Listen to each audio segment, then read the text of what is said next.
Today's speaker is co-sponsored by the Center for South Asian Studies, and so I'm going to turn it over to Anjali, who's going to do the introductions. Thank you, Deb, and also thanks to Vilashni, who unfortunately couldn't be here, but a big jai bhim to everyone. We have a lot of people online. For those of you who don't know me, I don't have a hangover, and these are dark times, but I'm wearing these very gangster glasses because I just had cataract surgery, so I can't take them off. So forgive me. So my name is Anjali Arundekar. I am the director for the Center for South Asian Studies, and we have very excitedly collaborated with the Center for Cultural Studies this year and done many events together, and we'll be doing more in the future. I just want to say a couple of things about our center before I have the pleasure and honor of introducing my dear friend and comrade, Thenmozhi Soundararajan. So our Center for South Asian Studies, for those of you who have been here or coming here for the first time, was founded 4 years ago, and unlike other area study centers, focuses explicitly on questions of justice that are defined through economic, aesthetic, environmental, social, and so much more, not just in South Asia, but also the broader Indian Ocean world. And all of our conversations are recorded and are up online if you're curious. And we have tried to curate conversations that foreground and challenge continued histories of occupation, authoritarianism, marked by caste, religion, gender, region, and of course, labor segmentation. Now, particularly today, as scholars of South Asia and the Indian Ocean world, we stand in solidarity with our fellow educators in occupied Palestine, who have renewed their call for international academic institutions to stand with Palestinian people. To fail to do so would be an abdication of scholarly and ethical responsibility. Equally, those of us who are affiliated and work with the Center for South Asian Studies are also strongly obliged to note the long-standing affinities between Zionism, Hindutva, and US empire that are further heightened, especially currently, through military independence. Now, this relationship, of course, impacts ongoing Indian settler colonial violence in Kashmir, as well as we have seen very recently with the inauguration of the Ram Mandir, the escalation unabated of authoritarianism across South Asia. There is no screen anymore. And of course, the question of caste oppression remains very, very central and indeed necessary to all of these conversations. So I'm delighted to be introducing today's speaker, Thenmozhi Soundararajan. Thenmozhi is, of course, known and beloved to many of you here already, so bear with me as I do a very, very brief description of her work, which would take me the entire time of our talk if I were to actually tell you everything she did. But briefly, Thenmozhi is a Dalit American commentator on religion, race, caste, gender, technology, and justice, and also a very gifted artist, which is something that I hope we can bring her back to talk about at a different moment. She is the executive director of Equality Labs and the author of the very, very excellent award-winning book, Trauma of Caste. Thenmozhi's writing and organizing, and I can attest to this in my own work, has been very central to so much activism within the South Asian diaspora and beyond. I think what's most significant about Thenmozhi's work, and I've seen this firsthand, is an insistence on working politics, labor, arts, and activism across communities and publics, and refusing the usual silos of immigrant diasporic politics, which exists particularly within South Asia. I saw this firsthand when many of us who are caste oppressed worked together to advocate for the passage of SB 403, which would have made caste discrimination a protected category under Californian law. Caste would have been added to the characteristic protected by the California Fair Employment and Housing Act, etc. The bill was, of course, vetoed by Gavin Newsom, but Thenmozhi's impact and driving energy remains inspirational for many of us who hope to continue these struggles in the future. So, Jai Bhim, welcome and take it over.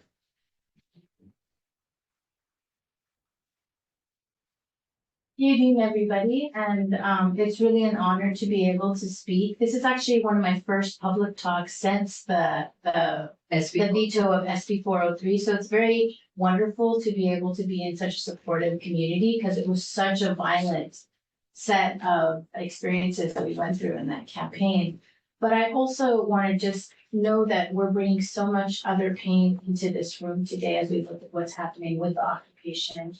And I know that there are people who have loved ones, there are people who've been in the middle of this for a very long time. And one of the biggest points of the book that I wrote, and I think within the caste equity movement, is that our movements are not siloed.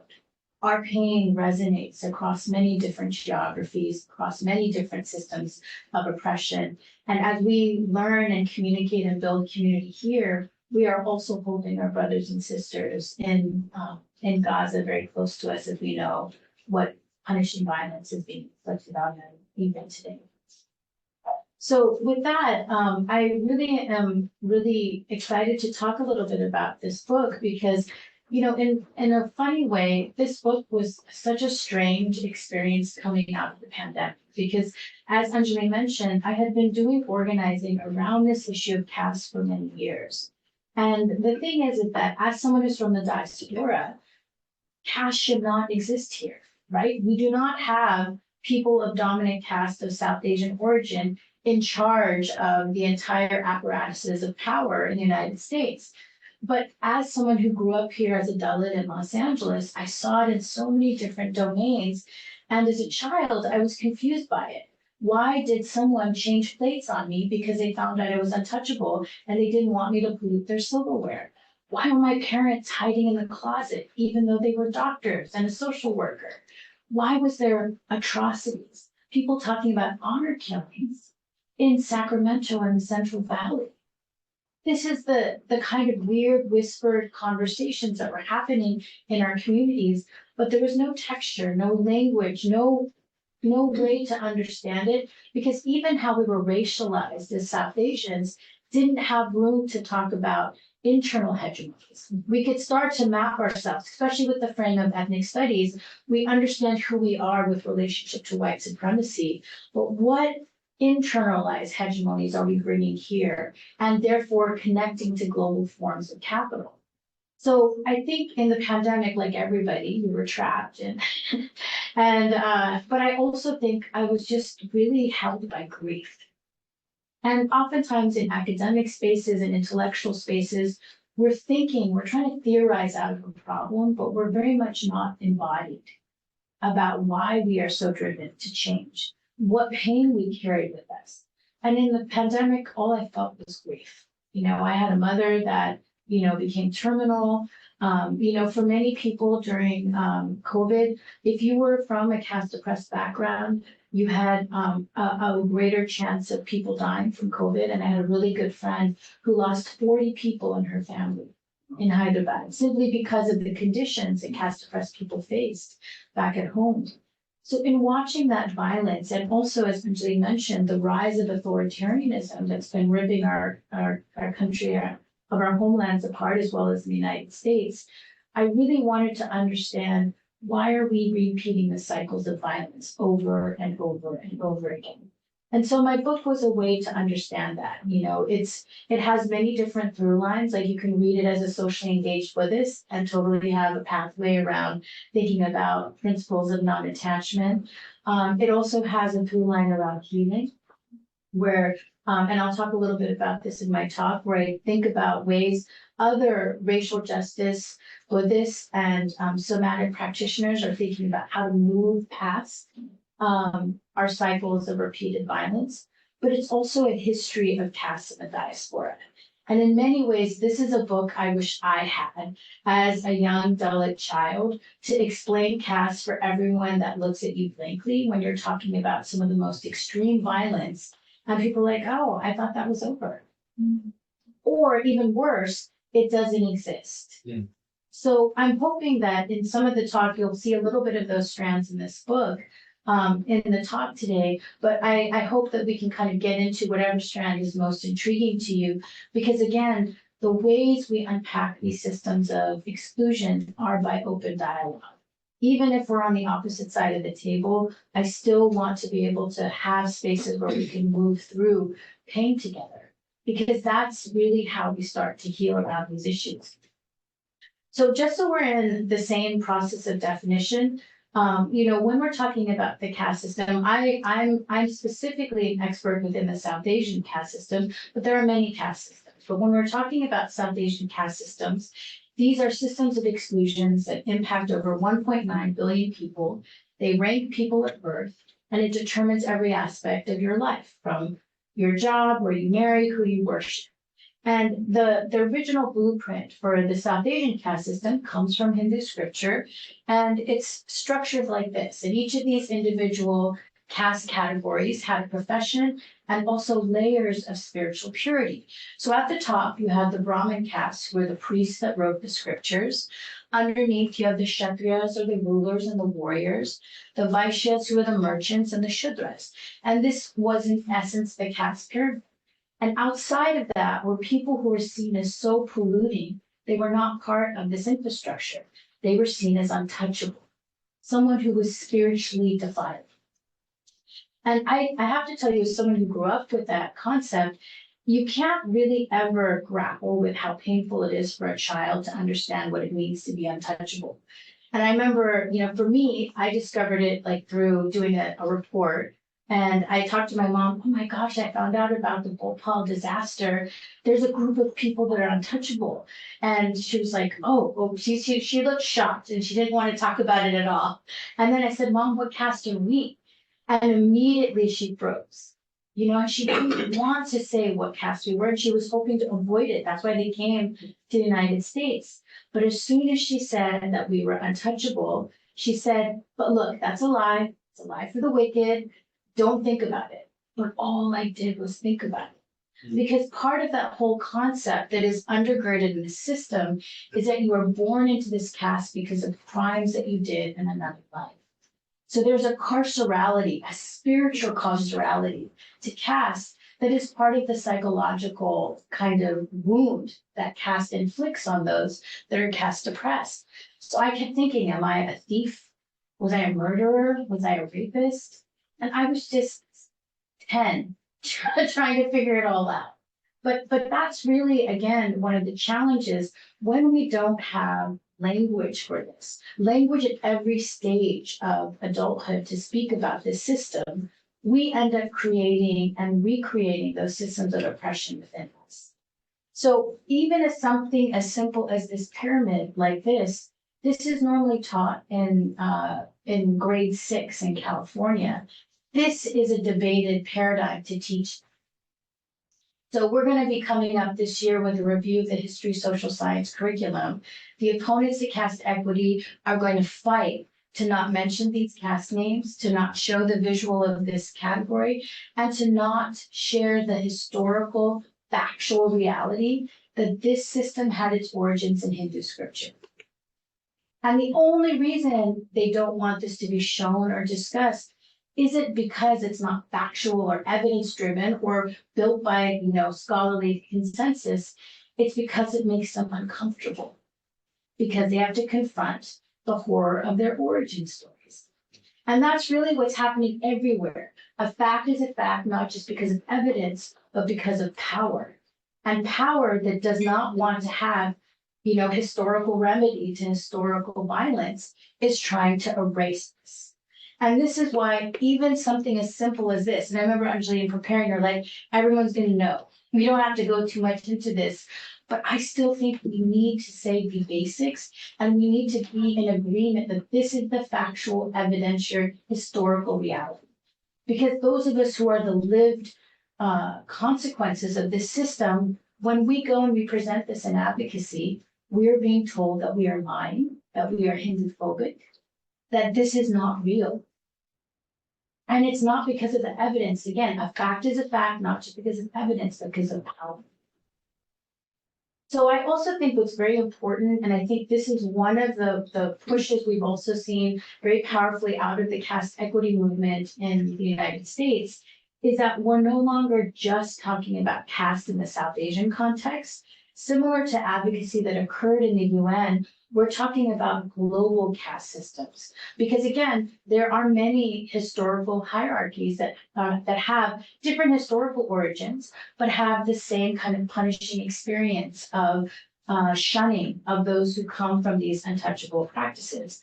And so these systems, they exist in South America, Japan, Korea, and parts of Africa. Many of those individuals also are immigrants in California and the United States, and they're part of a growing immigrant coalition working for caste equity. And this is probably one of the biggest contributions to SB 403 was to be able to elevate both legal language and coalitional frameworks that allowed for an expansion beyond South Asian caste systems to include these other communities. And I just wanted to show like a brief little visual diagram of this. I'll make sure that you guys have access to this, PowerPoint if anybody wants it. But you can just see that there are similar caste systems from the Philippines to the original casta system of the Portuguese and the Spanish, to the Nepalese caste system, to caste within Muslim communities, and the Japanese caste system. And these diagrams were very influential for legislators in California because what they were hearing from opponents was that caste doesn't exist, this is Hindu-phobic, and it's not even a term that people use in scholarly settings. And then we would say, really? Here's all the different historical caste systems. But imagine legislators not getting evidence-based policy-driven recommendations, but just disinformation.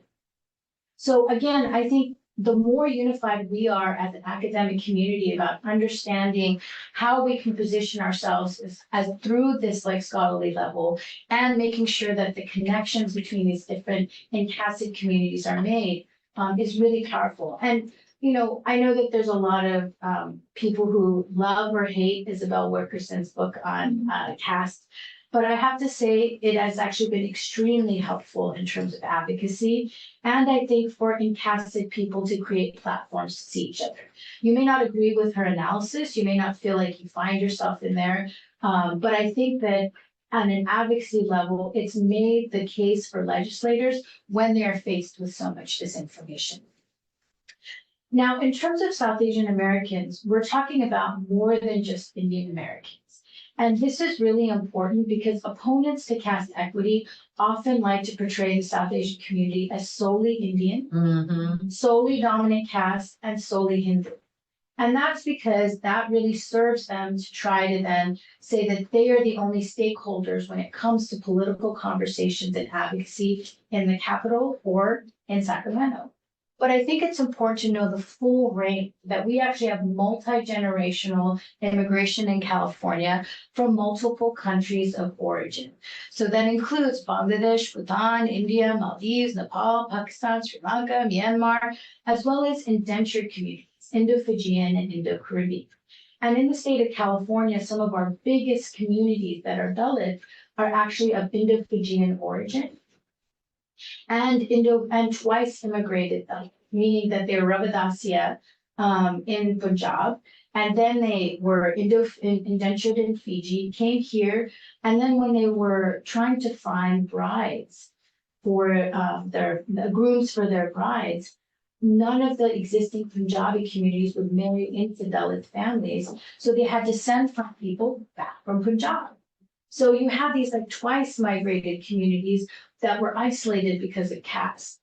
So this is a really powerful place that we saw a lot of opportunities to build trans-organizing between the South Asian space and to also inform legislators that we're more than just this one little bit of people that have a lot of money and that keep saying that they represent all of us when there's actually such a diversity of all of who we are.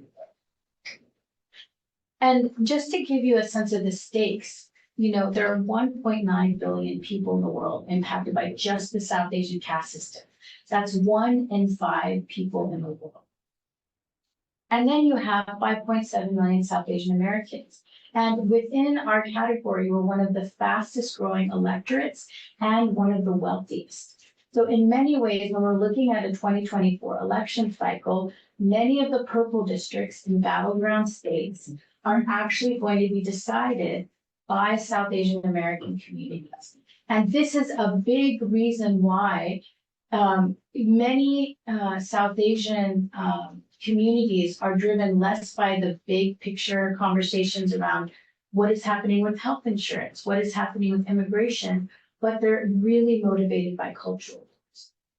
So you will have people in battleground counties in Ohio, in Georgia, where the Hindu temple is being mobilized to support Republicans who are saying, do not vote for this Democrat because they supported SB 403.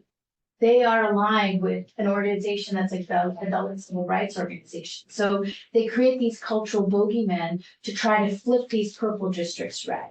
And it was a very successful strategy during when Trump won his first campaign, because there was a group called the Republican Hindu Coalition, and their vice chair was Steve Bannon. So Steve Bannon is not focused on this electorate because he likes biryani. He's focused on it because he understands it as a node of power. And so do the Democrats. And this is also what's very critical. Like what I'm, you might be like, well, okay, caste is a very small niche issue for a South Asian community, but all of America's on fire. But I don't think that the right wing looks at that. What they're looking at is every single layer of communities. They want to find the piece that will split that community so that they can take that. Whether it's Kanye, in terms of the Black electorate, for us, it is really this line of Hindu nationalists. And both political parties are courting the dominant caste Hindu nationalists. So for example, and I'll get into this a little bit later in my talk, two of the largest fundraisers for the Biden-Harris 2024 campaign are Hindu nationalists. They were a key part of why SB 403 was vetoed. But these are people who are gathering anywhere from 5 to 10 million, hosting, $50,000 like fundraisers for the Democratic Party. So their goal, similar to what we see with Zionism, is to get a foothold in both parties so that no matter what, they are able to sway American politics to support their foreign influence. And this is a very dangerous game that we're seeing American democracy be held hostage to. And in many ways, caste-oppressed people are the canaries in the coal mine of what's going to happen. What happened to us will happen to all of the United States around these particular issues that they can weaponize this electorate around. So hopefully by having a better understanding around caste, we can be able to create alliances that can start to, hold fast against these folks. Now, I think one thing that was really important to me as someone who grew up as caste oppressed was to know what caste oppressed history was. Because growing up and being part of ethnic studies, I understood who I was as a racialized South Asian, but every single person I talked to said that there was no caste oppressed people. And so there is no history of you in the subcontinent, which is an absurd statement. It simply was that people were not looking through the lens of caste. So in our work in building the foundations for the caste equity movement, this is some of the work that the scholars in Equality Labs really tried to unearth, was basically look at South Asian American history, but put that lens of caste on it.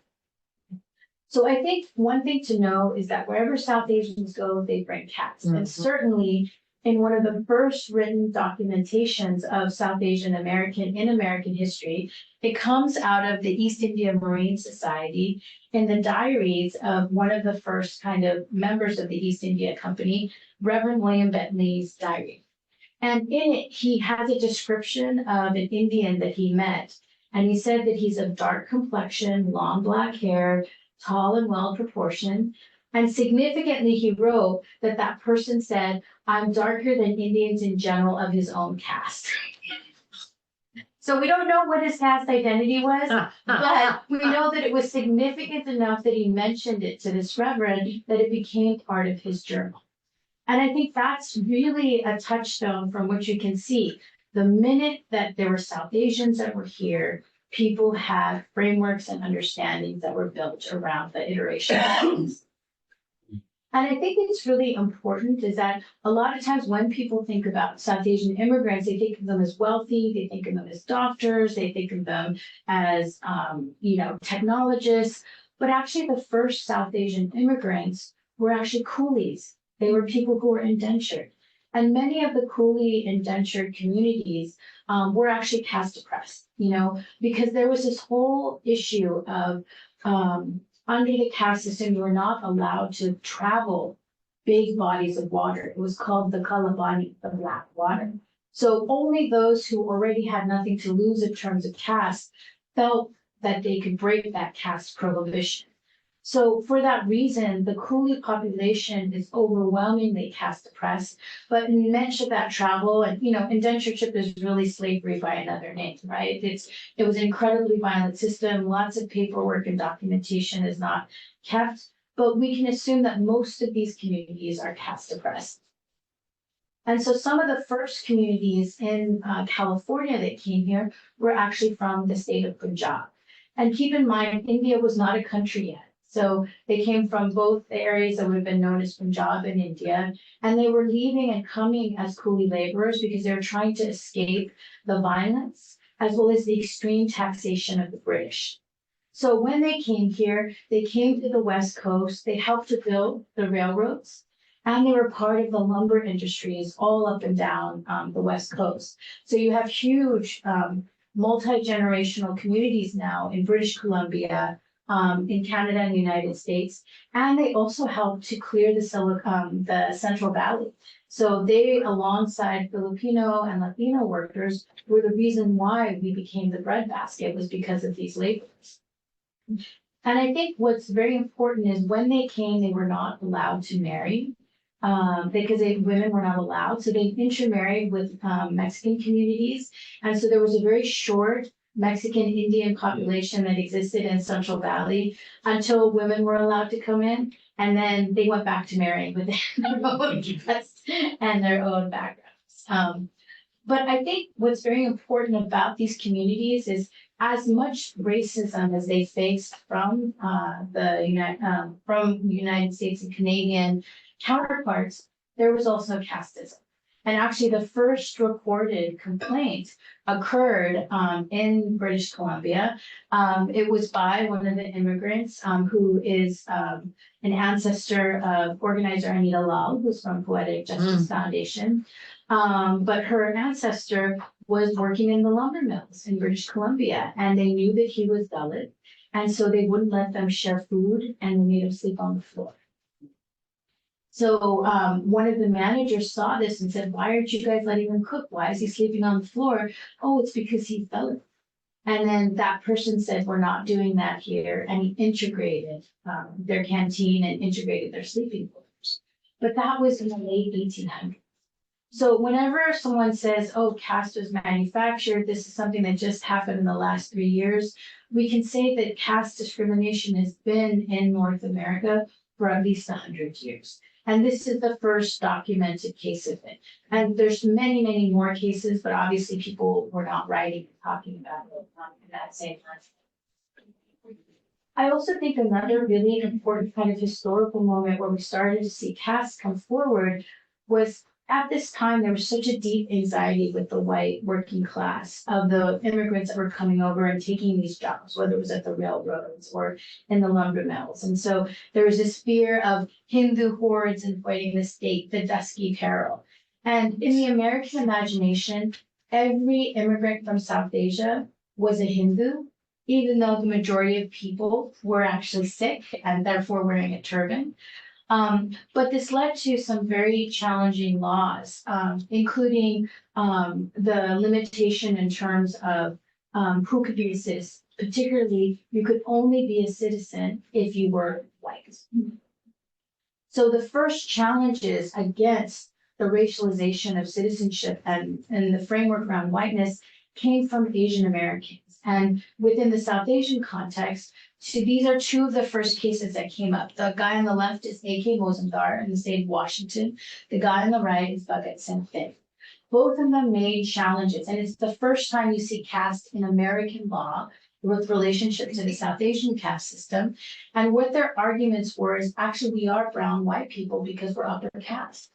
We're actually brown Caucasians because Aryans were the other side of the Aryans on the other side of the river, essentially. And in fact, Bhagat Singh Thind went even further. What he said is that I would not support miscegenation because I would never, think of marrying someone who was of an Aboriginal descent or, an Indigenous descent in context. So he was both anti-Indigenous and anti-Black in his articulation. And I think this sets a stage also that our premise of caste within South Asian communities really sets a foundation for anti-Blackness and a pursuit of white supremacy and being white adjacent in that process. And ultimately, both of them failed at this time. But I think it's an unsavory chapter, and for both reasons. You know, there should never have been a racial framework for citizenship, and we shouldn't have seen an argument that was anti-Dalit, and anti-Black to challenge that framework. But that is the framework that we have that had the first legal written context of caste, and so I think it is a very important moment in inflection. And we also see this kind of narrative keeps coming up within the Indian American community. So, for example, under the Trump administration, you may not have known this, but there were Indian Americans that were saying, we will pay for your wall if you give us expedited green cards. And this was it was really horrific, set of moves. And people were advocating with, Senator Harris at that time. But the fact that people felt completely comfortable throwing everyone else in the bus to get that pathway to citizenship, that DNA of that thinking goes all the way back to here. The other kind of really important, both California historical moment, but also really powerful, Dalit American moment is also the resistance movement that formed in the United States to help Indian independence. And this is one of the first kind of diasporic movements that came from North America. It was called the Ghadar movement. And it had its roots in the Stockton Gurdwara. And these were all many different people. Some people were people that worked in the fields and were farm hands. Other people were students at UC Berkeley. Some people were small business people, but their whole goal was to raise money to get arms for the Indian independence battle. And for many people in ethnic studies, they know the Ghadar movement as that first South Asian moment. But what is not known is that there's actually a very powerful Dalit leader who was part of this, Mughal. And his entire story has been erased. But he is a significant figure, not just for us here in the United States, because he made that link around caste abolition and Indian independence conversations in that movement. And he was part of the people that brought the munitions back home. However, once he got to India, he was so disgusted with the casteism of the Indian independence movement, he left it behind. And he said, there is no free state for me. And he went back to the state of Punjab and he started a spiritual political movement called the Adhar movement. And the DNA of that movement launched the Ravadasya spiritual movement and political movement that, it's one of the strongest diasporic movements even today. But he had to do that. And again, this is a battle that comes over and over again for Dalit people. Are we fighting for a free, independent state and at the expense of our freedom? Is this free for all people or is it just free for those who've already been free, right? And so this is the way he answered that question. But you see this question popping up all the time for different people. And then fundamentally, another really critical Dalit American figure is Dr. Ambedkar. And I'm sure you guys have heard this, in the greeting JB, we're actually greeting each other in honor of this prolific civil rights leader. But Dr. Ambedkar, he was a polymath who wrote the Indian Constitution, was he was everything. He was a lawyer, he was an economist, he was an activist and also a spiritually engaged Buddhist. And a very good dresser. But he was also one of the first Dalit Americans to study abroad and to study at Columbia University. And under that time period, much of his observations of what he saw in the failures of American democracy shaped his understanding of what he wanted to do with the Indian Constitution, because he was living in a former colony, and he was hoping that India would soon become a former colony. And what was significant was he was there in the 1920s during the Harlem Renaissance. And what he saw was the failure of the Constitution to deliver on freedom for women and freedom for minorities. And he wanted to make sure that that did not exist in the Indian Constitution. So it's really, if you're ever talking about significant South Asian American figures, you cannot ever leave behind Dr. Ambedkar as a South Asian American. And I'm saying this because I had a huge argument with the Smithsonian Asian American Institute, because when they did a retrospective of South Asian history, like in the early 2000s, they refused to put Dr. Ambedkar. And they said he's not significant. And I said to you, I was like, how is he not significant? He actually went to school here. Gandhi did not. But a big part of it was the donor was blocked. His introduction. And I think that's again, a fact is a fact, not just because of evidence, but because of power. So the only reason that Dr. Ambedkar is not as integrated into people's curriculums around South Asian and Asian American history has to do with who the conduits of power are over who gets to be represented in our community. And so this is why I always want to kind of lift him up in that way. And he had this very powerful conversation with W.E.B. Du Bois, and he continues to inspire many different exchanges with Black and Indigenous thinkers today. The other thing I think that is also a really significant exchange is between the Black and Dalit Panthers, And, I, as someone who went to UC Berkeley, I was mentored by Black Panthers at my time there. So I didn't know that there was a Dalit Panthers because I'm not from Maharashtra. But after I was mentored, they were like, sis, there's like a Dalit Panthers. I was like, what? And then I read about it, and it was such a profound thing, because when you think about all of the Black Panthers programs, whether it was educational programs, whether it was the nutritional programs, whether it was the self-protection programs, they were an inspiration to caste-oppressed people who were facing similar violence from the state and similar lawlessness and impunity. And there's an incredible manifesto that I really recommend people to read if you haven't. It's a very powerful historical document of Dalit resistance at that time, but also the ways that they linked poetry and the ways they tried to take over geographies that were, really just so impugned with their bodies, with their words, with their spirits, with their inspiration. So this is another really powerful kind of landmark, I think, to kind of look at. Now, just fast forwarding to where we are now in the South Asian American community, we're shaped a lot now by tech.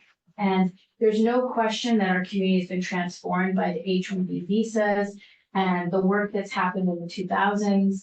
And in fact, the first case around significant caste discrimination in the modern era happened in 2000 in the city of Berkeley, where Lucky Bali Reddy, one of the largest landlords there, trafficked over 200 workers, including 20 young girls, to be his sex slaves. He groomed them back at home, brought them here, and they worked his buildings, and he's still the largest landlord. In fact, his brother has a named building after him in UC Merced. They are a very wealthy, very influential family. And the crazy thing is, some of the visa fraud that they did is they brought them over with some of the first H-1B visas. But Lucky Bali Reddy is not an outlier. There are continuous discrimination cases that are coming forward from wealthy South Asians that are bringing folks over, trafficking them in many different contexts. And so this is where the work of Equality Labs really came into play, where we did one of the first surveys related to caste discrimination, and we found how pervasive caste was. 1 in 4 caste-oppressed people said that they faced physical assault. 1 in 3 educational discrimination. 2 out of 3 workplace discrimination. Just those first 3 stats are static. But the thing that was so interesting is whenever we would bring this up, people would be like, oh yeah, you mean in India, right? And I said, no, in the United States. And even to conduct this research, we faced violence. We had people spit on us. We had people kind of curse us out, chase us out from where we were tabling. And scholars today that are trying to pull data sets are routinely targeted, facing legal threats. That is how scared opponents to caste equity are in terms of there being an evidentiary record documenting how severe caste is. So this data set is still used by many different institutions, even though it comes from 2016, because of the difficulty of what it takes to get data put together about this.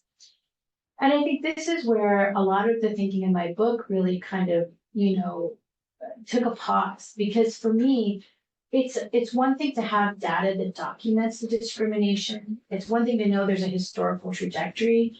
It's another thing to know how do we really embody what this violence means towards each other. And we don't rarely really acknowledge what it means to have an internal reckoning around systems of hegemony like caste. But I think because of the pandemic, because of what happened post George Floyd, there was a moment where you had many, many people thinking about how do we heal from cycles of harm. And for me, I was very moved by the work of scholars like Resmaa Menakem, people like Peter Levine, folks that were really looking at ways of how the body is part of the conversation with systems of violence. And I think for me that was an opening. And one of the things that people talk about when doing that work is that systems of violence operate like soul wounds. Soul wounds are intergenerational wounds that we carry that come from systems of exclusion, whether they're race or patriarchy, or in my context, in caste. And it is a heart-rending pain. And I want to just emphasize that because a lot of times we study our pain, but we're not living it. We're not acknowledging it. We're not acknowledging the panic attacks. We're not acknowledging the gut issues that are coming out for people. People are just pushing through and bracing, but not acknowledging the way our body is a battleground to this violence. But many of these thinkers who are bringing somatics into our conversations around systemic exclusions are opening that door. And I think one thing that is really important is that for South Asians, we never talk about caste as a form of intergenerational trauma, and that we ourselves are living in intergenerational traumatic relationships with each other as a community. And so with soul wounds, one of the things that's very critical to look at is that oftentimes with systems of exclusion, we only focus on the impacts on the oppressed. But actually, what we need to look at is that both the privileged and the oppressed have manifestations of soul wounds. And so if you're of the privileged, you might be experiencing the fear of what happens when things get brought up. Maybe there is the feeling of needing to disassociate or seeing how you might be complicit. Or maybe there is a trauma even in being a perpetrator, right? And similarly, for those that are oppressed, there is the pain of what it is to be continually diminished, dehumanized, to face that erasure. And those, survival mechanisms of fight, flee, and freeze come into the ways that we then have discourse around these issues. So a lot of the somatic approach to these discussions is that before you teach the facts, you actually have to train the body to be better prepared for discomfort. And that's really where we're at the breaking point, because we no longer have the ability to have resilience enough to have a conversation where we're able to disagree. And it makes it very hard because the right literally does not want to be at the table. They want to obliterate us from the table, right? And this is what happens when you get to an apex point, especially one of genocide, right? When we're talking about what we're doing in the South Asian community, the shadow of all of our work is happening in the context of genocide. So some of the work that we're doing around embodied healing is really about helping people to have better resilience in the face of that dehumanization, and to encourage people of privilege to come to the table and not be so anxious to talk about it, and be able to start to de-escalate enough to listen. Not to agree, but just to de-escalate enough to listen. And that's been some of the most interesting work that we've been able to do at Equality Labs, because we have these unlearning caste supremacy workshops, and we've seen hundreds of people go through this training and then become activists. They come in, like my father was a founder of the BHP in this area, oh, yes, my aunt gives to the Hindu American Foundation, and I feel awful when I'm together with my family. I don't want to be around the bigotry, but I don't have tools to understand how to intervene on the bigotry. And when you start to work with people of privilege in that way, where there's a space to actually discuss what the discomfort is, there's tremendous hope in it. And I think that's why in a time of such deep polarization, in a time of violence, this approach has been so incredibly healing because we're able to talk about embodiment. And I think one tool that was really helpful for me is a tool that was developed by Black Buddhist Ruth King, who uses mindfulness as a way to address race. And what she does is she has these different steps. So normally you would have a racist experience and then immediately act. But what she does is she introduces these other steps where you recognize the point of violence, you allow it, and create a level of detachment so that you can analyze what's happening, both for yourself and also for the instigator. And then you also think about, do I need to act? And what I love about her model is that every action doesn't require a physical action or fight. It's actually about, what do I need to be nurtured in that moment? How rarely do we ever lead to a reaction around violence when we're thinking about, where can I start with being nurtured, as opposed to being the person that always has to be the pot stirrer, right? So using steps like this may seem very basic, especially if you're someone who's been doing a lot of DEI work. But when it comes to the issue of caste, very little work like this has been done in our communities because we're not even allowed to speak about it. So to be able to introduce new tools like this has been able to open up a much more dimensional, free and open movement that can reckon with its pain and be able to be more resilient in the face of fascist forces, because it's definitely fascism in what we're having to deal with and trying to fight for this movement. And it's really serious because when we talk about caste in our institutions, many people don't report caste discrimination because there's a lack of cultural competency. You know, like this one worker was like, why would I even report it? Because I don't even know where India is on the map, let alone what caste is, right? But you shouldn't have to, that burden isn't on the worker, you know? The federal legislations is that the workplaces must be safe for all, right? And, you know, and we've also heard this from students as well, where students are facing extreme discrimination in campuses. And this was an Adivasi or indigenous student who was essentially called a zoo animal by his peers, you know. So when we see these things in the workplace, it shows up with like a usage of caste and slurs. There's bullying and harassment. There's bias in hiring and promotions, disparate salaries, attempts to outcast identity in the workplace, biased appraisal and reviews, sexual harassment, demotion and termination, retaliation, and demoralization. So you don't have to be an expert in caste to know that this is unlawful discrimination. And we have thousands of workers at this point that have given testimony in the California legislature about this issue. So there's no question that this is an issue and a problem. And, you know, we never have to think about, well, is this a big problem? Is scope an issue? Because actually the law is very clear. It just takes one for you to be sued for millions of dollars, right? So our job is to create workplaces that are safe for all, including these systems of hegemony. And I think that, you know, if you have students or faculty that are dealing with this issue, or workers, the impacts of caste stress are not very well documented, but they are very qualitatively discussed in many of these testimonies. But that sense of isolation, the stress of being that representative, there's oftentimes fears of suicidal ideation and depression.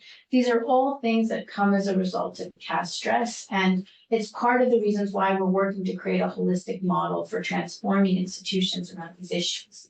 And in many ways, the caste equity movement has been a very powerful Asian American movement that has taken on these issues and really made links with lots of different racial justice communities around the country. And in California, we've been ground zero for many ways.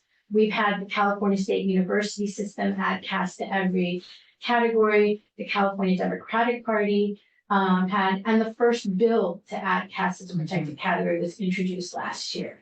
And this bill, SB 403. It's what I worked on the whole year. And it was an incredibly wonderful, chaotic, violent experience. And in many ways, the scale of what it means to organize statewide is immense. And this is the first bill that our community had worked on at a state level. And, you know, when you're working on a state bill, this isn't like I just go to Sacramento in my high heels and I'm done. You have to go every part of the state. So our organizers drove all the way from Imperial County all the way up to Shasta County, visited every single district office as well as the Sacramento Capitol, and did tons and tons of door knocking to make this happen. And it was an incredible experience to see so many people connected. We had in our coalition, the Californians for Caste Equity Coalition, we had close to 250 organizations. It was tremendous. And I think that the campaign was very powerful because there was a media strategy which led to hundreds of op-eds and media coverage in every single major news outlet in the United States and Europe. There were 70,000 emails that went out, which is pretty intense, thousands of calls that were made. And it wasn't just a capital campaign where we were in Sacramento. We actually, at the same time as we were fighting for this bill, we also had to run city resolutions. So we were doing city organizing, we were doing county organizing, and we were doing Democratic Party organizing. And because we had such a strong ground game, we got it through both houses. And everyone thought that we were going to win because they were like, first of all, no, this is like the bill that just keeps going. And we had such strong majorities in both houses. But what we did not really think about was political corruption. And that really was our downfall. And I think we now have an even wider conversation around political corruption with what we're seeing with the war on Gaza, right? Because we're seeing, despite the will of the American populace towards a ceasefire, people are just like voting with money, right? They're just listening to where they're getting their special interest dollars. And the same thing happened here. So during this campaign, our opponents, they say that they're representing the Hindu community, but they're actually a very influential sliver of Hindu nationalists that have Hindu in their organizational names. But they're actually front runners for the Indian administration.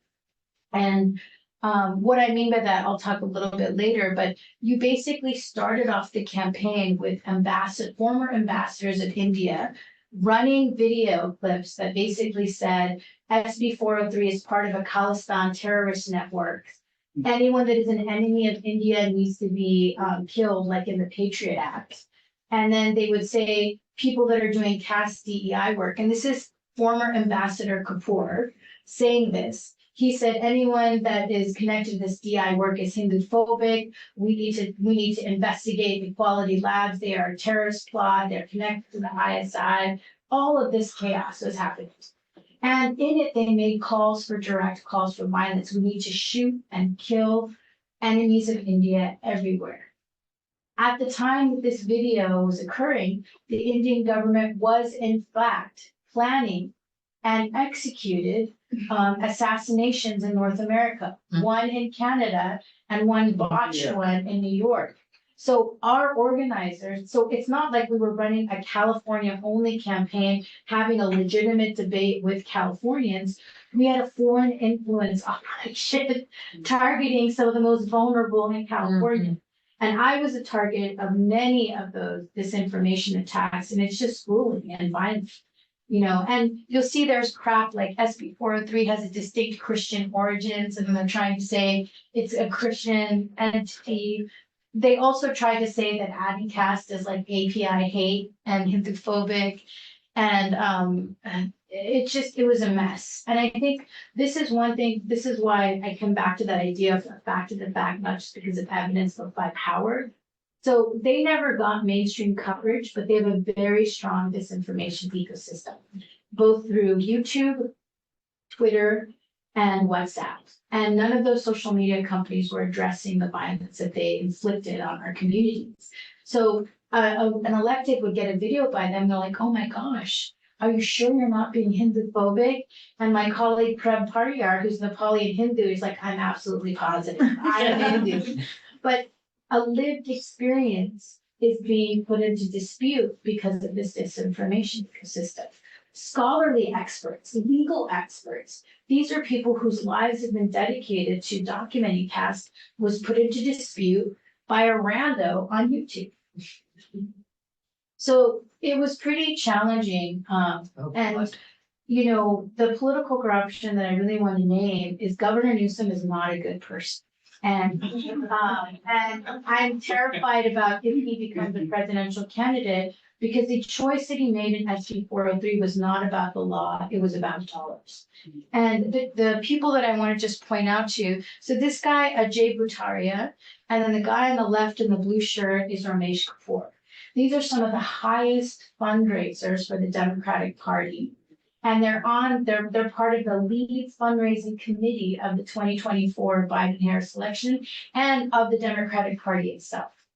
So while we had done all of the legal casework, like we had the ABA come out in favor of caste equity, we had hundreds of civil rights organizations as well as thousands of scholars write it as well. But it just took two Democratic insiders who had helped raise millions of dollars to tell them. And essentially, they openly bragged about it on Twitter. He basically said, if you are interested in running for, presidential election, you will lose the Indian American as your friends if you don't vote this bill down. And they're just as random Indians, they're as the lead fundraisers for the Democratic Party. And Ramesh Kapoor has been part of the Democratic Party doing this fundraising work since the 1970s when Biden was a senator on the Foreign Affairs Committee. And they've done these exchanges around money and Indian foreign policy for decades. In fact, when Ramesh Kapoor got involved, his whole relationship with Biden was around, I don't know if this might be old news for some people, but when India did its first nuclear tests, the American policy should have been to do sanctions. The reason why there wasn't sanctions was because of Ramesh Kapoor and Biden. And he brags about it. He's like, that's how that happened. That's what I did. So they've had decades of investing in the Democratic political apparatus.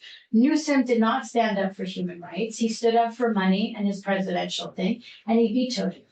And he refused to meet with the people that he harmed. And then it unleashed months of violence for the people that worked on this issue. So that was a really difficult moment. But I think, as Anjali mentioned, the setbacks that we face in a movement is not something that really defines the ultimate trajectory of the movement. And every time we fight, we build power. Every time we fight, we learn. And there's still so much momentum around adding caste as a protected category. And so as I kind of wrap my talk and open up for questions, I just want to encourage people, there are still institutions and jurisdictions that are looking at adding caste as a protected category. Just because Newsom is corrupt doesn't mean that other stakeholders are not willing to, honor their obligations towards the law. And, some of the simple things people can do is add caste as a protected category, whether it's a department, whether it's a university, whether it's a faculty senate, whether it's the system, those decisions matter. Even if you're part of professional associations, like the National Association for Women's Studies, they added caste as a protected category, and it was one of the first professional scholarly associations to do so. Thinking about another way that you can also think about interventions related to caste equity is to implement DEI training related to caste. I know that DEI is under the gun in some institutions, but there are still many institutions that are concerned, particularly if they have members of immigrant communities that are encasted, about the ways this is impacting and creating liability for their institutions. So if you can, advocating for that is tremendous. And then thinking about, continuing to hold space for Dalit thinkers, Dalit creators, Dalit artists. April is an incredible opportunity because it's Dalit History Month. So if you haven't developed programming or you're thinking about, assigning readings or books, this is that time to elevate that story. I need to think about ways you can collect data safely. You're lucky in UC Santa Cruz because of the efforts of the South Asian Studies Center that there are a growing body of caste-oppressed students that are willing to be out and to talk about their stories. Being able to capture that and create data, every story, every anecdote matters as we build that path towards freedom. And so I think that there's a tremendous amount of work still left to be done. I know a lot of people were demoralized by that loss. but I think of the long trajectory, and certainly when I think about who I was as a little girl when I started, I could not have imagined a statewide campaign. I couldn't have imagined a center hosting a caste talk like this. And then here we are, so our battle is for the future, our battle is for that continuity. And one of the things we always say in the Ambedkarite movement is that Dr. Ambedkar created this caravan for justice, and each of our role is just to move the karva forward as much as we can. So this is our little bit of how we're moving the caravan forward, and I look forward to conversations and ways people might want to dialogue. So thank you.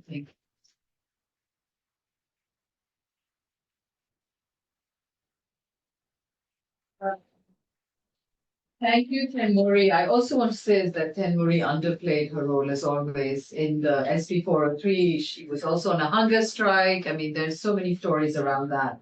I also want to just give a point of information here. There are over 5,000 South Asian origin faculty members in the UC system, and only about 10 of us who are caste oppressed who are out. I say this not as a project of identity politics, but we are out on so many other fronts. We're queer, we are this, but we are not out about our caste oppression. So there are only 10 of us, right? Which is not very many, and there are many more.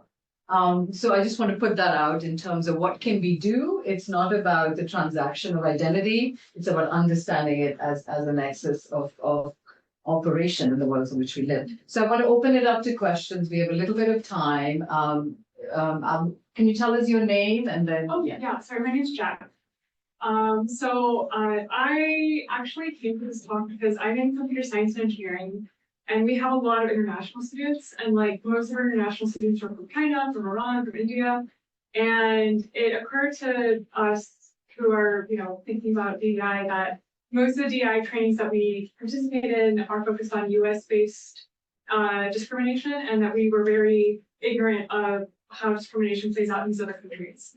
And so as we were thinking about it, I remember talking to one of my colleagues about, for example, what we had learned is that in China, the discrimination is much more rural versus urban. And then, do we want to include teachings about how discrimination plays out in these other countries that are not the United States? And somebody said that would be an act of colonialism, basically that me trying to think of ways to help people relate to how racism plays out in the United States is connected to how oppression plays out in other countries, including our own, would be an act of me imposing colonialism onto them. And it was very. And then the other point that one of my Indian friends had told me is that a lot of the PhD students typically will be from the Brahmin class because that's he said, it was the academic class. So I'm just curious, if I were to bring these kind of things up, in classes, would I get pushback? Because most of the students, I don't know most, but that was just one data point that this person said, is that a lot of the students who are in the PhD programs who are from India might actually be in the upper caste, and therefore might, I'm wondering if there would be that pushback of somebody saying I'm imposing my American values because I am taking my American perspective of racism and pushing it onto Indian people. So I'm just curious about that. Okay, yes, I will answer. Should I take a bunch of questions, a small one? Yeah, I mean, we have a limited amount of time, so that would be probably, because I'm sure there'll be some overlap. So JD, and then I'll ask a small question. Please go ahead. First of all, I just wanted to thank you for coming and for your talk, and yeah, it was great. It was very generative. My question, I have two questions, but I'm going to try to make them one question. So I'm interested in hearing you talk a little bit about the ways that caste discrimination has become particularly American. In other words, what are the particular practices that are associated with the US process of caste discrimination? That's the only question I have. The other one is a different question. So I think maybe I'll add to that, and then you could take our questions together. So one of the things that we have noticed within academic context in particular is the escalation of caste oppressed people who identify as Hindus, right? So it's important to. So when we say we're not Hindu phobic, it's one of the things that falls away is also to address. I mean, I just came back from Mauritius, for example, which caste 90% of the population are Bahujan or Dalit, but they are mostly identifying as Hindus despite their caste. And this is true across the world, right? So I wanted to throw that in because we know, as you know better than I, but I noticed it when I was talking to lots of people and trying to rally support, that we came up against this quite a bit, right? So it goes back to Jennifer's question and the question Jack is asking as well, is how do we pass out these nuances which exist, right? That there is a version of caste discrimination that's particular to the US, maybe not. Then there are Hindu, Dalits, and Bahujans. We are not all Buddhists. We know about Pasmandas, but we also, and then the last question about the DEI teaching. So, okay, so in terms of your question with computer science, so a big research area of my work is actually caste and tech. And it's actually a very severe and serious problem, and it's much bigger than just DEI. Because in many ways, what we're seeing with tech is that you basically have technologists in power who are in those positions because of affirmative action. So they understand they understand racial DEI frameworks as well, but they're actually representative of dominant caste interests inside of the company. And they both support policies and products that are deeply racist, and also are building transnational networks of power with technologists in India to create a network of digital authoritarianism. So it is a much bigger problem than DEI, and it also must be addressed through the frameworks that we have. So in the US, we have civil and labor. And there is severe and systemic discrimination happening with caste oppressed engineers all the time. I think in one of our data sets that's coming out, 1 in 2 engineers that were caste oppressed in a tech job in the United States said that they experienced discrimination on the job on the basis of caste. So yes, it needs to be addressed. Yes, there needs to be learning about it. There's a lot of qualitative journalism about caste and tech that shows that it's a documented problem. So I think that there isn't a question about that. But certainly when you interact with dominant caste people in the field, there are some people who, in coming to the United States, are like, I wanted to leave all of that superstitious crap behind. I don't want that here, who are allies around this issue. And there's some people who are very much wanting to use their networks of power in order to keep ascending the ranks in their company, and they do not want to be targeted or named or discussing this in the conversation of equity, because equity for people with privilege feels like oppression, right?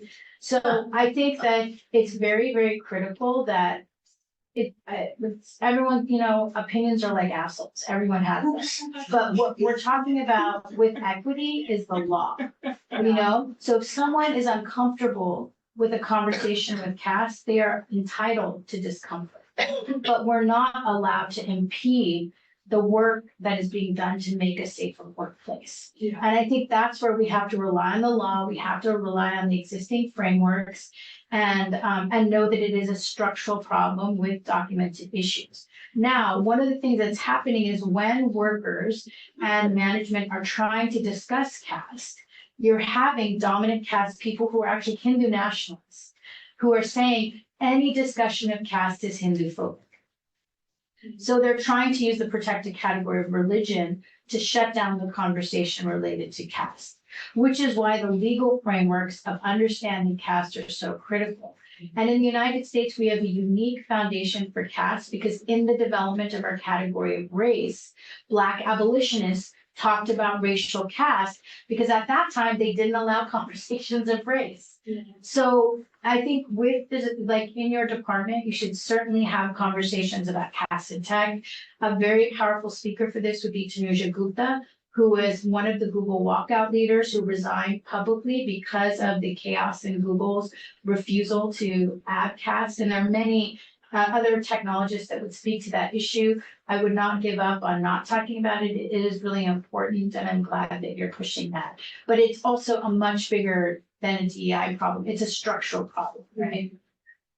So in your question about how is caste uniquely in the United States, I think what's really interesting here is you have you have old school practices, right? Like the fact that there has been reports of honor killings in the United States, you know? So in Chicago, there was a man that set fire to his daughter and her husband and her toddler because she didn't like that she was married to someone who was caste oppressed.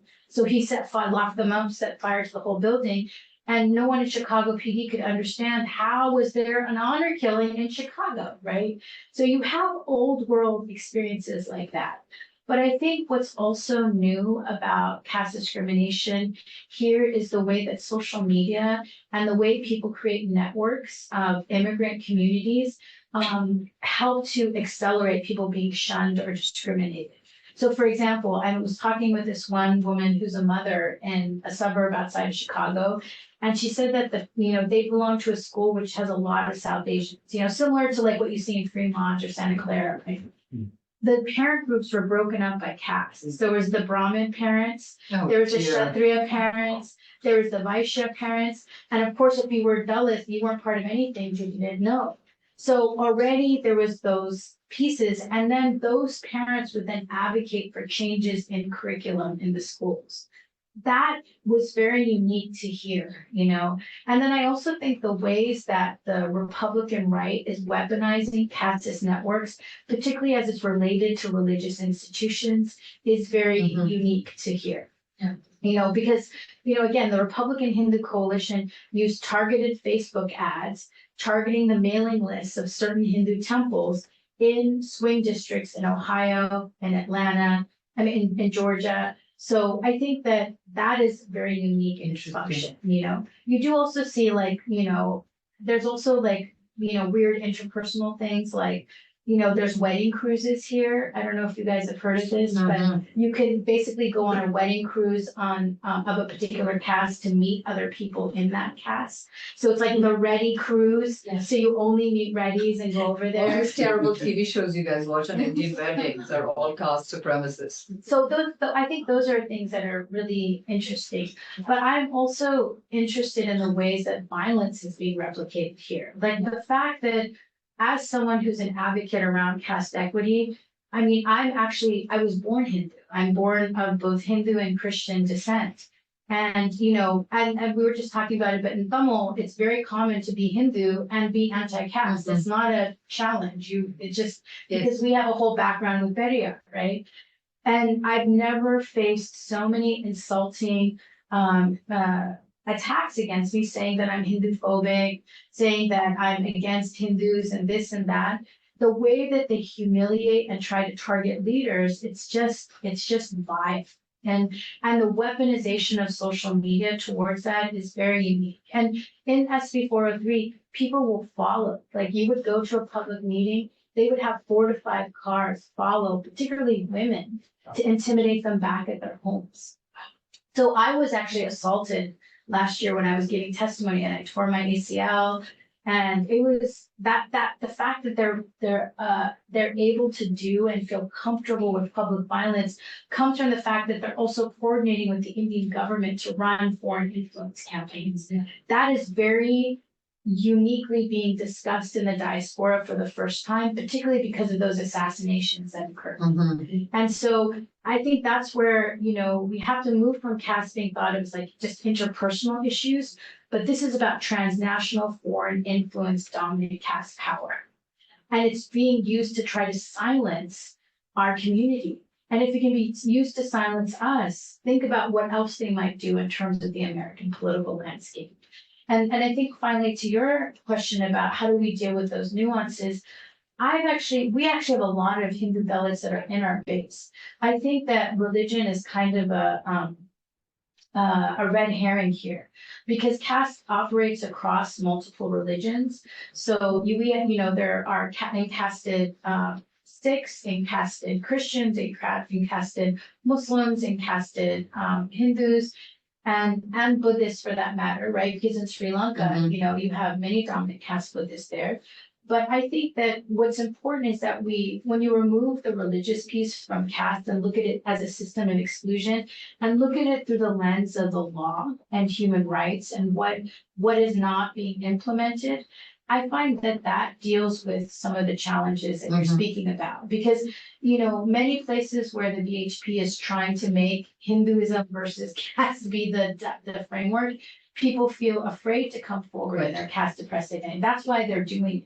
But I think that there's actually been a lot of inroads when you're situated in human rights and legal frameworks, and having Hindu Dalits speak to their own experiences. To be honest, like there's so much, like when I've talked to Hindu Dalits, there's untouchability happening in Hindu temples in the United States. I actually saw someone not being able to go into a temple once they were outed as Dalit. So the fact that that's happening here, that's a problem. And it's also a violation of, civil rights law. Right. So I think that they don't want us to discuss what's happening in religious institutions, community institutions, because they've been benefiting from our discrimination for a very long time. Like one of the lead founders and funders of the Fremont Temple was one of the core opponents of this bill, right? So I think that I try to avoid the religious framework because, to be honest, it's in all of our religious communities, and there are many Hindu Dalits that are wanting to be free from caste. Yeah, thank you. That's very, very helpful. Nidhi, we have time for one more. So, sorry, I know there are other people, but I think we have to end at 1:30. Yeah. Yeah, we're supposed to end. Yeah. I mean, we could go. Why don't we collect the questions? Yeah. I think I saw Nidhi, Chris, and Vidula, and then we can, if we have time. Sure. So Nidhi, and then Chris, and then I Vidula. think you've kind of answered mine. Thank you so much for this. Part of what I was thinking about is around this question of religion, right? And the ways in which this kind of Hindu phobic, like anything that has to do with caste in the US, is by the Hindu right, is now seen as Hindu phobic, and they're drawing on existing frameworks that exist, right, that muddle up anti-Semitism and anti-Zionism. Their framing of this as that problem. But they're also harnessing a kind of decolonial language. They're doing this in India, but also here, right? So how do you speak back to that like use of decoloniality as a framework that is now being used by the Hindu right, both in India and in the US, and kind of turn it around? Because you're doing it, but how does that conversation, what does that conversation actually look like when it comes to organizing or to even, questions around legislation and kind of lobbying with politicians here? Because I mean, I know the Indian context a little bit better, but they're very much weaponizing decoloniality. Absolutely. Kind of raising of the thing. I think Chris is left. So Vidula asks. Yeah. Vichar. So I just had a quick question, actually, however you want to answer this. What are your thoughts about conversion as a healing strategy, like conversion to referring to Navayan Buddhism? Okay, yes, all right. So I'm going to answer that question and then end with that question. So I think what's really so for folks that aren't as familiar with what she's speaking about, there's especially after the big decolonization, we have a conversation that happened, especially around Cecil Rhodes, that happened in the last couple of years. The Hindu right has been aggressively trying to portray Hinduism as the indigenous faith of South Asia, that caste was imposed on them, that there was never caste, like just fictitious stuff that's coming out of everywhere. And one of the biggest pushes of it was actually the gentleman that I showed, this Pandit Sharma from the UK, and they have a lot of stuff like caste, the cross, and whatever. And I think the way that I usually approach it is just being very evidence driven. First of all, decolonization itself is only one modality for understanding hegemony. And it was never meant to be solely, it only looks at white supremacy and not internal hegemonies in the region. And before a single English person put their boots in India or the subcontinent, you had centuries of anti-caste resistance. The reasons why we have the Sikh tradition, the Buddhist tradition, is because the Bhakti tradition is because people were trying to resist this original dominator system. So I think going back to history is really important. Educating our decolonial allies in decolonial scholarship that this is not a framework that is robust enough to understand what's happening around the conversation of caste, and that these are actually perpetrators that are looking to basically hollow out frameworks that have been used by oppressed peoples for the purposes of oppression, you know. So I think having that conversation has been really helpful. She's like relying on facts and history, and that's been useful to kind of debunk that, and then continually working the decolonial space to make sure that they're aligned with the right people as opposed to the fascists, you know. But it is extremely irritating, you know, to see that. And actually the other place that I find a lot of opening is actually with indigenous people that are challenging their claims of indigeneity. You know, Santals that are saying, we were not Hindu, we are Santali. Stop trying to Aryanize and saffronize our faith practice. You yourself, you are settler colonial to our context. And they're terrified at that settler colonial frame being tapped to them. And that's why they're doing this. Now, on the other part of your question, which is like how the Hindu right models themselves off of the Zionist framework, that is there's a whole, you know, I think the work of Azad is really powerful for this work. But as someone who's been working on in the field, we've been seeing it build for many, many years, you know. And AIPAC, for example, takes Brahmins on right of return trips to Israel. They've been incubating, the Hindu right as their allies, because both groups are arms of state actors, right? So they need, the Zionists and Hindu nationalists need each other for very particular social political goals. And very intentionally, they're trying to characterize anyone that opposes them as each other's enemies. So for example, one of the wins of the SB 403 campaign is we got Fresno to add caste as a category. What did the Hindu right do? The Hindu right has been reaching out to legislators both in that city and at the capital, saying that proponents of caste equity are actually sleeper cells of Hamas. Oh my God. And in fact, there was a congressional hearing of the Shalom Namaste Alliance, you know, that had David Horowitz, and the Hindu right there. And in it, one of the cases that I didn't get to mention is there's this big Cisco case that happened where the state of California sued Cisco, right, for caste discrimination. So one of the defendants in there, he is now like a Hindu right person who's very much against caste equity. He gave testimony in that congressional hearing, and he said that Equality Labs believes that Hindus killed Hindus killed the Buddha. We have blood libel, and we're connected to, you know, all this crap. So they're aggressively, and in fact, one of the emails, that's why I wanted to see the emails that came out. Individuals will email people saying that, equities and caste equity people are connected to Hamas. They're anti-Semitic. They're doing this. In fact, a scholar that was recently collecting data was being accused of anti-Semitism because of that.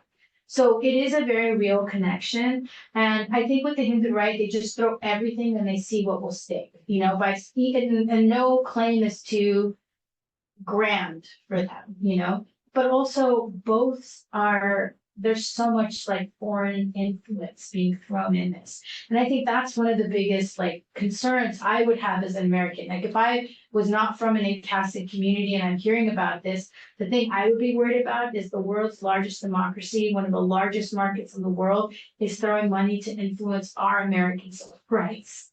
The world's alleged large democracy. Yes. So I think that, and then to your question about conversion, I write about this in this book because like people are very polarized in our communities around conversion. I think conversion is a personal decision. I really don't like it when people try to say this is the only path. I think choice and consent are removed from us in Brahmanism. And so it's important to allow people to have consent, even in the way that they may want to be spiritual or not. I understand what you mean. Yeah. And That dogmatism is what I like. yeah. Before we thank Thenmozhi, I want to say that we have some copies of her book if anyone wants to purchase them. I know it's available, but we do have some. And I want to thank you again for being so generous and also so generative and also hopeful in a moment